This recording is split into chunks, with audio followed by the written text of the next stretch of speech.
President Biden liked to be able to say over and over again that we're producing records amounts of oil and gas.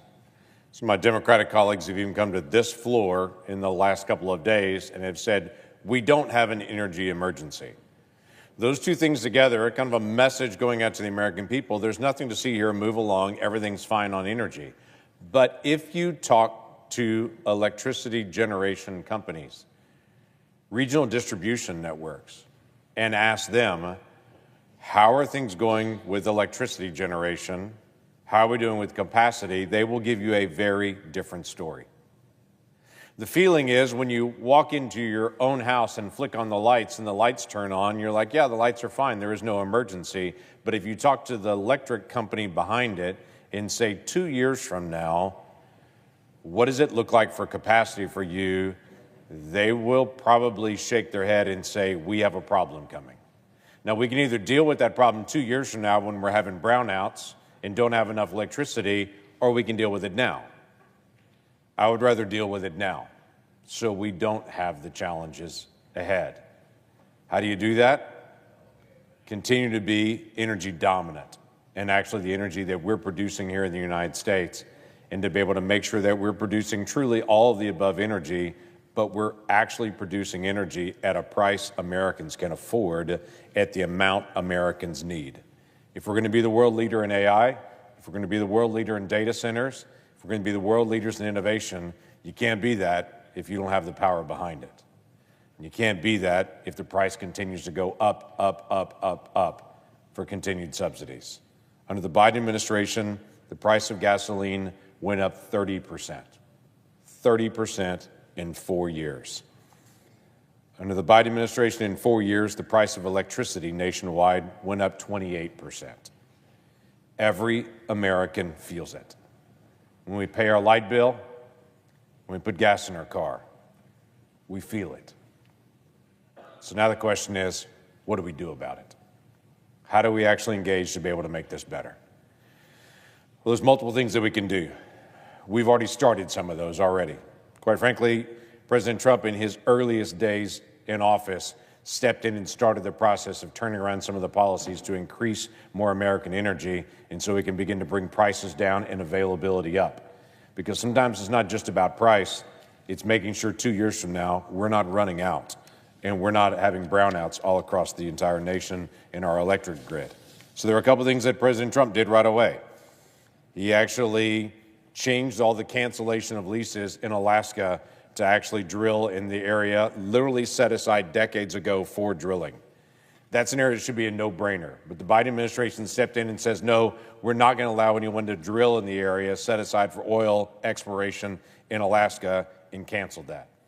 President Trump canceled the mandate for electric vehicles, not because he hates electric vehicles. There happens to be a guy that hangs around him a lot that runs a company that sells electric vehicles. The problem is not electric vehicles. The problem is the mandate to try to force Americans to be able to shift to that, and we don't see that in the grid. Quite frankly, the electric grid is not prepared even for Americans to be able to do all electric vehicles, and frankly, most Americans aren't either. If you talk to Oklahomans in rural areas and say, are you willing to have an electric vehicle when it is 35 miles to the next town from where you are, and to be able to take the risk, they're not. And even for a lot of our farmers and ranchers that will say, well, there's an electric pickup out there. If you ask the question, how far does that electric pickup go if you're towing a trailer? The answer you will get from the manufacturers is 80 miles.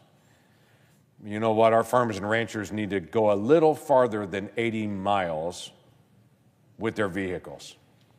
So there's a lot of issues that are out there, and to be able to take the mandate away and say, let people choose to buy what vehicle they want to be able to choose, we just think is a better option. And quite frankly, with our grid not prepared for the strain on that long term, it's a wiser option for everybody in the process. Decisive action has been taking place in the issue about drilling in federal waters. President Biden, literally in the final hours of his administration, put a ban on actually drilling on 625 million acres offshore. 625 million acres that have oil and gas in them. President Biden just banned it. Well, President Trump flipped that and said, no, we're going to allow that to be able to happen, quite frankly, as every other president has on that. So these are basic things the president can do and has done. But what do we as Congress need to be able to do?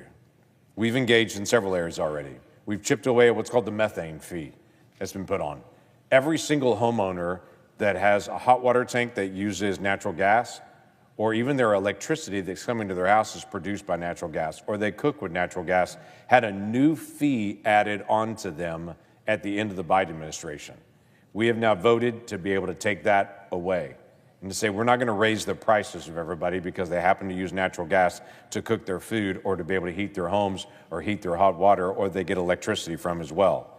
We've also now voted on quite frankly, a regulation that was done by the Biden administration at the very end of their time that was intentionally designed to be able to raise the price of offshore oil drilling, where they intentionally placed a new fee on any company that's drilling offshore that could be $1 million per well. The reason for that is to try to block more development offshore on that.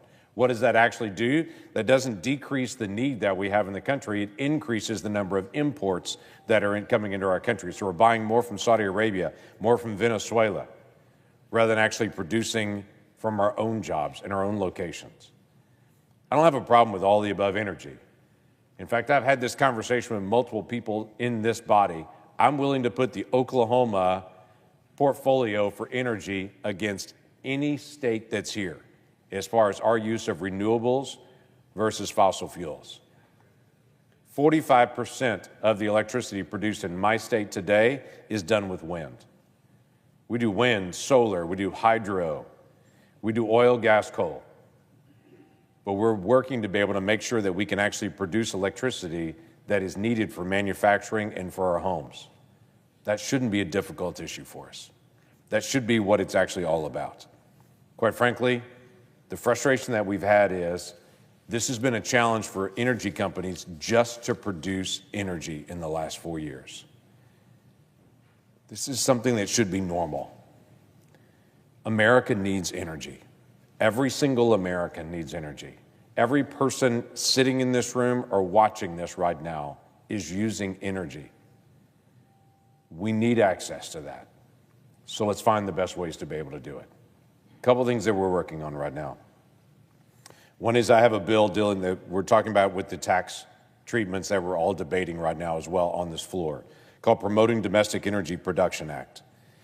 That act is very straightforward. It treats oil and gas companies the exact same way for taxation as every other manufacturer is treated.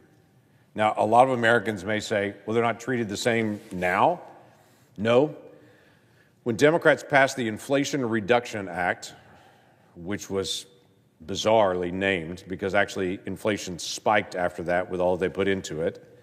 When the Inflation Reduction Act was passed, it created a new tax on oil and gas companies specifically designed to be able to reduce new wells coming into America and increase the price of oil and gas.